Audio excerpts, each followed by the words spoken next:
Porque o que aconteceu?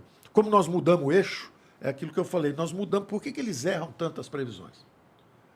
Isso é um problema clássico. Tem dois tipos de erro. Tem o erro mal intencionado. É o militante. É o cara que às vezes está na mídia convencional, critica vocês. Vocês têm muito mais audiência que uma opção de televisão que está por aí. E aí eles dizem, não, nós somos profissionais da informação.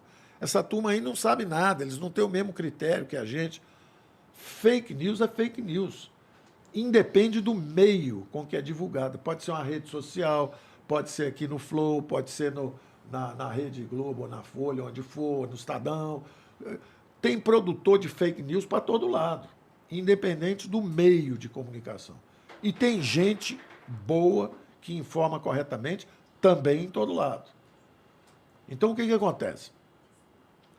Nós conseguimos, durante esse período e essa confusão toda, mudar o eixo da economia brasileira. E os modelos antigos, por isso que eu falo, tem os militantes, tem os que ficam só rolando a desgraça, a rolagem da desgraça. Esse ano vai cair 10, caiu 3,9. O que a gente tem que inventar? Aí inventa que vai ficar em depressão. Depressão. Voltou em V. Esse ano não vai crescer, cresceu de novo. O que a gente fala? Fala de herança maldita, vai deixar um buraco para o ano que vem de 400 mil. Bom, tem uma reserva de liquidez lá de 800, é o dobro do que estão dizendo que é buraco. Tem o dobro, tem reserva lá de 800. Justamente para se tiver qualquer problema, qualquer crise, tiver dificuldade de vender dívida, tem lá 800 mil de reserva, tanque cheio. Então, populismo, como populismo? Primeiro governo que não dá aumento de salário em ano de eleição. Primeiro governo que enfrenta uma eleição com o Banco Central independente, ou seja, despolitizar a moeda. Então, um governo que fez sacrifício e um governo que pagou pela guerra. Vocês podem ter orgulho, vocês todos. Você descreveu aí a dor que foi aqui no Flow, quando sofreu o impacto. 600 mil perderam as vidas, milhares perderam seus negócios, milhões perderam emprego. Mas nós pagamos pela guerra. A dívida PIB, quando nós chegamos aqui, era 77% do PIB. Quando o Covid chegou, nós tínhamos 77% do PIB. Nós fomos eles diziam que ia ficar em 100%. 100% do PIB, 100%. Estão gastando, populistas.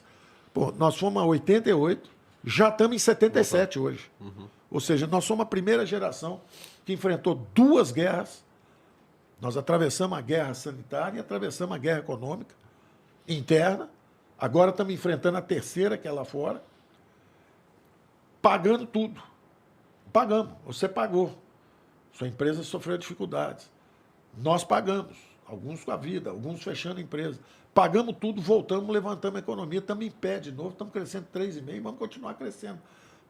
Pagaram, durante esses últimos anos, 179 bilhões, esse levantamento eu fiz semana passada. Fizemos uma atualização dos valores. Recebemos de signing bônus, uma espécie de entrada. Nos pagaram 179 bilhões para assinar um compromisso, quer dizer, como se fosse assim, olha, eu vou dar um exemplo clássico, né? SEDAI, uma empresa só de saneamento. Pagaram 20 bilhões pelo direito de investir 30 bilhões para melhorar o saneamento do Rio de Janeiro. É o setor privado. Quer dizer, o capital privado dizendo assim, ó, eu pago 20 bi e vou investir mais 30. 50 bilhões. Isso é 6 vezes e meia. Um extraordinário ministro, Tarcísio, por exemplo. Extraordinário ministro. Ele tem um orçamento lá de 8 bi. Então é como se tivesse 6,5 Tarcísio investindo só numa empresa. Só numa empresa. Essa é a força da economia de mercado. Quer dizer, 908 bilhões de investimentos contratados, com 179 bilhões já pagos. Quer dizer, 1 trilhão de compromisso de investimento do setor privado.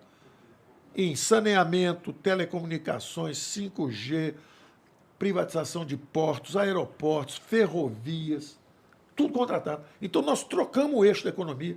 Não é mais uma economia social-democrata, entre aspas, uma economia que fica pulando a perninha esquerda em investimento público. Como os modelos antigos, é o que eu dizia, tem dois tipos de crítico. Tem um que é o militante incurável. Esse aí vai xingar de dia, de tarde, de noite e vai errar o resto da vida e não merece credibilidade. O cara que está sempre falando a mesma coisa não merece credibilidade. Você fala, olha, criamos 20 milhões de empregos. Está tudo errado, está tudo errado. Olha, o PIB está crescendo 4,5%. Não, não está, não. Olha, temos um superávit primário. Pela primeira vez em 8 anos o Brasil tem um superávit. E pela primeira vez na história democrática brasileira, todos os estados e todos os municípios em equilíbrio. Isso nunca aconteceu. Isso nunca aconteceu. Então, na hora que você está tudo arrumadinho... Como assim equilíbrio? Equilíbrio fiscal é o seguinte, despesa e receita. Eles estavam... O que aconteceu com os estados e municípios quando nós chegamos aqui? Todo mundo com 13º atrasado, sem pagar professor Mas 6 meses. não estamos meio quebrados? Não. Aí é que tá. Não estamos meio quebrados, não. Aí é que tá. Vou te contar o que aconteceu, você vai entender. Todos, quando nós chegamos aqui, todos com 13º atrasado, todo mundo devendo 6, 7 meses de pagamento de professor, todo mundo devendo fornecedor. Quando chegou o Covid, o que nós fizemos? Demos 150, 160 bilhões direto para estados e municípios. Além disso, injetamos mais 100 bilhões, 200 bilhões entre benefício emergencial, auxílio emergencial, mais os créditos, pela primeira vez, 48% do crédito, metade do crédito brasileiro foi para pequena e média empresa.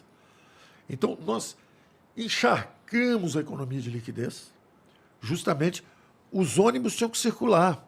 Mesmo que tivesse todo mundo em casa, se você tivesse doente, precisando ir para um hospital, tinha que ter um ônibus passando. Então, nós bancamos isso para estados, municípios, bancamos tudo para todo mundo. Jorramos dinheiro para todo mundo, em liquidez.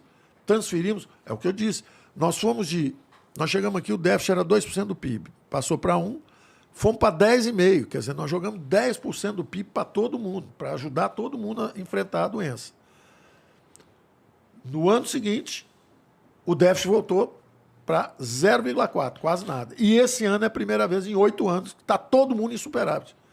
Estados, cidades e municípios, e governo federal. Cidades, estados e governo federal. Todo mundo em equilíbrio. Primeira vez, nunca tinha acontecido isso. E sempre quando se faz essa conta, usa-se os mesmos critérios rigorosamente, eu imagino. Sim, os mesmos critérios, tudo direitinho, tudo arrumado. E é interessante isso, porque a maior prova disso é que está cheio de governador daí que já saiu dando aumento de salário de novo, está gastando uma fortuna nessa eleição e acusando o governo federal de fazer isso. Quando, na verdade, todo mundo em ano eleitoral senta o bambu. E mesmo assim, nós vamos dar um superávit consolidado esse ano, para você ver a nossa seriedade, o nosso trabalho.